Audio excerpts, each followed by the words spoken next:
Welcome to the Robert Hunt Financial Market Update. It's your host, Robert Hunt, where I look at the week's financial news that could be a bit confusing, misleading, and take us off course, help to make it actionable, understandable, and clear. What a week, and therefore what a show.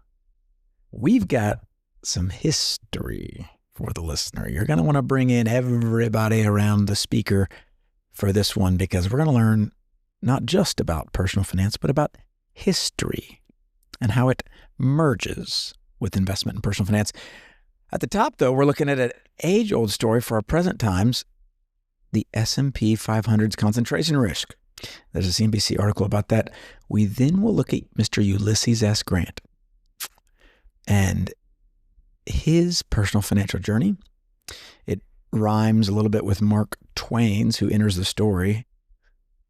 We then have a bizarre, this story came out, we're about to publish this thing, and, I have 4 producers, 2 editors run in my office and say, "Sir, stop the presses. There's a gambling ring bust involving supposedly Chauncey Billups, the famed Detroit Pistons basketball player, who's in the Hall of Fame now and is now the head coach of the Portland Trail Blazers, making $5 million a year. He got caught up in it. And as time allows, we'll talk about diversification. But at the top, I have been talking about this with folks, and the news has been talking about this with folks, so I know it's entered your brain space. CNBC article headlined, "The top 5 companies in the S&P 500, all tech giants, now represent nearly 30% of the S&P 500, raising questions about true diversification." So this article tells you what you may already know, but if you don't know, NVIDIA, Microsoft, Apple, Alphabet, which is Google's parent company, and Amazon, you know all those names, those are the 5 biggest names, that's 30% now of the S&P 500 index. That index being the 500 companies that are representative of the American economy. And let's put on our thinking caps here. We'll do a little bit of educational work. How is the S&P 500 constructed? It's an index. It's probably the most famous index. It's done by something called market capitalization, or another way of saying it, the total value of the companies. So companies that are more valuable, meaning share price multiplied by numbers of shares, that market cap, if you're more valuable, you get a higher weighting in the index. So this was, when I read this article, I clicked one of the links on a video that accompanied it, which is an 11-minute video. On that link, it gave me another data point. I have not fact-checked, but we'll trust CNBC. It said NVIDIA, which is the largest right now, has a market cap equal to the bottom 222 companies in the S&P 500. I'll say that again. So one NVIDIA, which is the chip, they do a lot more, but they design the GPUs, graphic processing units, and now they're into robotics and everything else. They're basically fueling the AI boom. It is as large as the bottom 222 of the S&P 500. I'll just say this. These aren't tiddlywink bottom 222. These are big boy companies. That just shows you where we are. Now, what I'm hearing is, set the siren. This is bad. Because what historically was a permissible strategy, listen to what the article says. It says, set it and forget it strategy is no longer applicable. Oh dear, that's what we've bet the farm on. The article explains, for decades, investing in exchange trade funds or mutual funds that follow the S&P 500 was seen as a relatively low-risk way to grow wealth over time. Market legends like Warren Buffett, ever heard of him, and Vanguard founder Jack Bogle, one of our favorites, famously endorsed set it and forget it strategies using low-cost index funds. But that approach may not be as diversified as it once was. Oh, this is, they quote Camilla Elliott, CEO of wealth management firm Collective Wealth Partners in Atlanta. She is also a member of the CNBC Financial Advisors Council. That may mean something. I don't know. She says that set it and forget it is no longer applicable if your entire portfolio for retirement is either S&P 500, regardless of what's happening in the AA market, it really isn't well diversified. Okay. And then they give a counterpoint. Thank you, CNBC. The S&P 500 is still diverse for sure, says another CNBC Council member John Mullen. He's the president and CEO of Parsons Capital Management in Providence, Rhode Island, and they rank number 1. So I am in agreement with Mr. Mullen. The real question is, what's actionable for the investor? The real secret sauce to indexing, if you really want to know, and I bet you do, that's why you're listening, it's not just the index. Because a lot of people will say, well, what, is there something secret about the index? Why is it that if you look at these reports called the SPIV report, which I talk about, 95% of the time these active funds fail to beat the index over a 20-year period. So what's the secret sauce? What's so special about the index? Well, for one, the index doesn't miss because it buys everything. So if there's any active fund that missed on NVIDIA, it will certainly lag the index. So it doesn't miss. It doesn't look for the needle in the haystack. As Bogle once said, it buys the whole haystack. The other secret sauce, the most secret of secret sauces, the Chick-fil-A sauce of the secret sauce, which is my favorite sauce at Chick-fil-A, low cost. Jack Bogle was oftentimes pressed on his adherence to indexing. He's the gentleman who popularized index funds in 1976, founded the Vanguard group. He was pressed. What is it, Jack, about these index funds? He says it's less about the efficient market hypothesis. Have you ever heard that hypothesis, the efficient market hypothesis? It's this idea that all available information is incorporated into the price of stocks, and therefore there is no, they call it alpha, this risk-adjusted return. It basically means there are no secrets. There are no secrets in the stock market. Now, we could argue back and forth about whether that's perfectly true or just about true. It's true enough that Bogle would say it's not the efficient market hypothesis, it's the cost matters hypothesis. It's cost. It's price. It's the expense ratio that is the durable competitive advantage of the index fund. It's the cost. So the real problem I see when these articles come out and people read them and say, oh dear, I'm overexposed to tech is, well, what are you going to do? What's the solution? You enter the fun house full of trapdoors and double mirrors and secret cameras of how to allocate your money. And I would not want to go into those places. I don't want you to go into those places when you leave the safe confines of the index and the index fund world. Now, I would not do the S&P 500. I think it's fine to do it. You can use something called VTI, which is a larger index in the US that's a little less concentrated, but almost the same. Or just go with VT, which is a global index, which I think is a better way to do it. Either way, I think you're fine. I don't think there's a wrong answer there.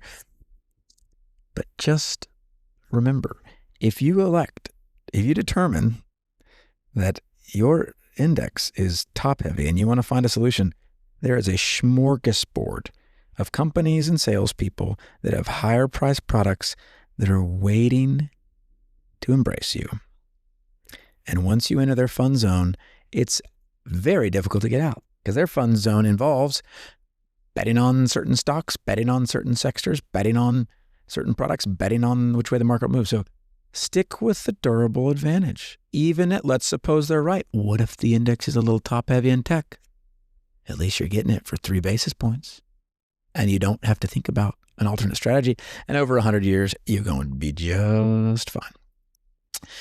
Up next, the history I promised you at the lead-in, Mr. Ulysses S. Grant, the famed Union general who later went on to become the President of the United States of America. This was a story I did not know, but at the end of his life, he was broke.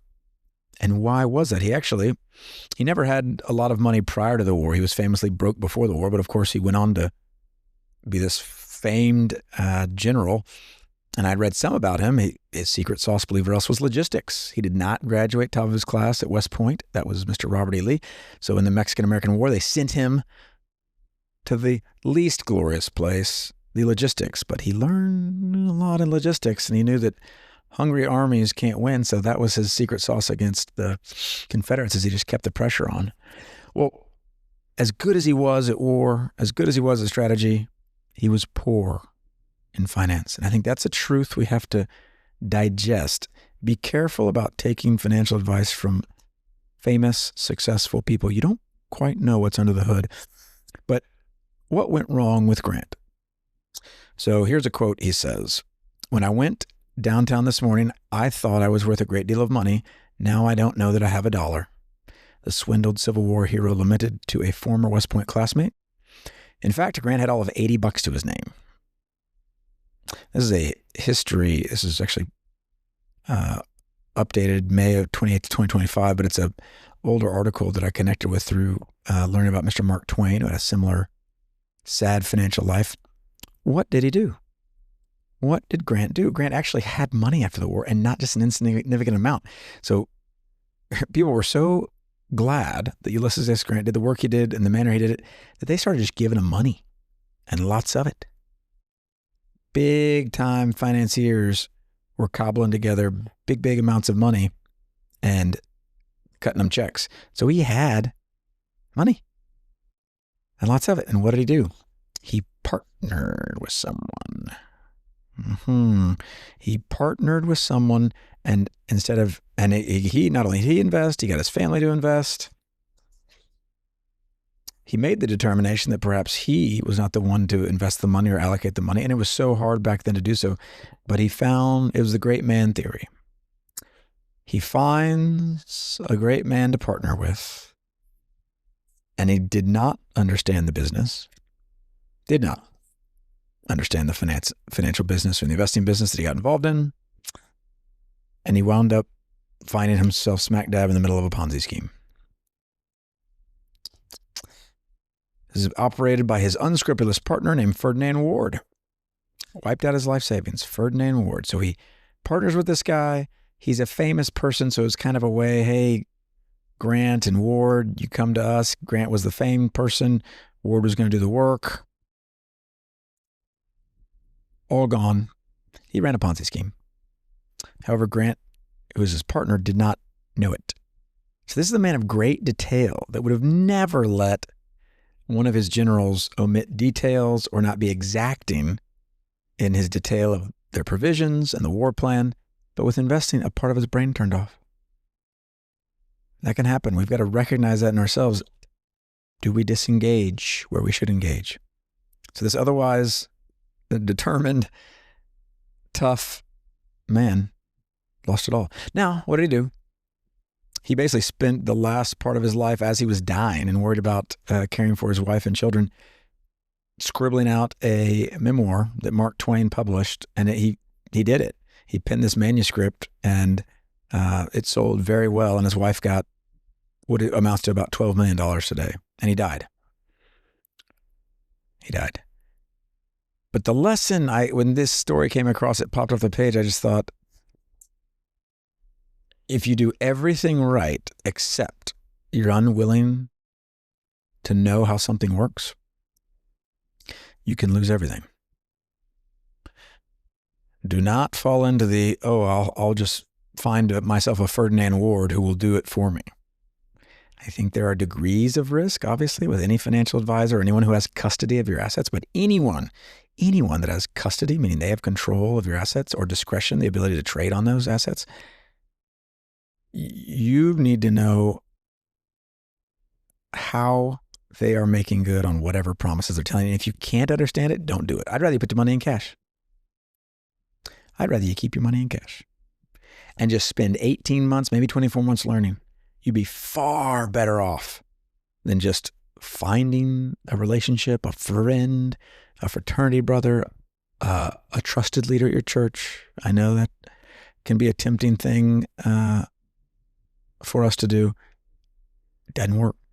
You got to do, as Charlotte Mason says, you have to do your own mind work. All education is self-education, she says, and she's right. The easy way is no bueno. No bueno. And then I had to just stop the show because I get this article on CNBC coming out. Chauncey Billup, others arrested in FBI probe linking NBA to mafia gambling ring. I then scroll the article and I'm thinking, well, this has everything to do with personal finance. Chauncey Billups, now these are accusations, he's arrested, but he made over $100 million in his career and he makes $5 million a year as the head coach of the Portland Trail Blazers. Now, there are two different allegations. One is there's this NBA player Terry Rozier of the Miami Heat. Apparently there were weird bets being made on him in his play, which, okay, red flag. So he's arrested. But then I didn't know this. They have these poker rooms where they invite famous people to play, and the famous people are supposedly in on it. And then they have these marks, these rich people who get to play poker with famous people, and they put cameras everywhere, rig the deck, and just fleece these people who are playing poker with the famous people. So that's what Chauncey Billups supposedly got caught up in. These are allegations.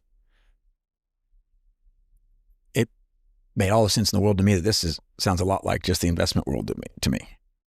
People that have, here's my $1 million. I'm going to go invest. Good luck to you. It is analogous to this poker room. You are walking in, and if you don't know who the mark is, it's probably you. If you just walk hat in hand at a large bank, large investment house, and don't know your stuff, again, I'd rather you go back and spend 24 months in cash learning.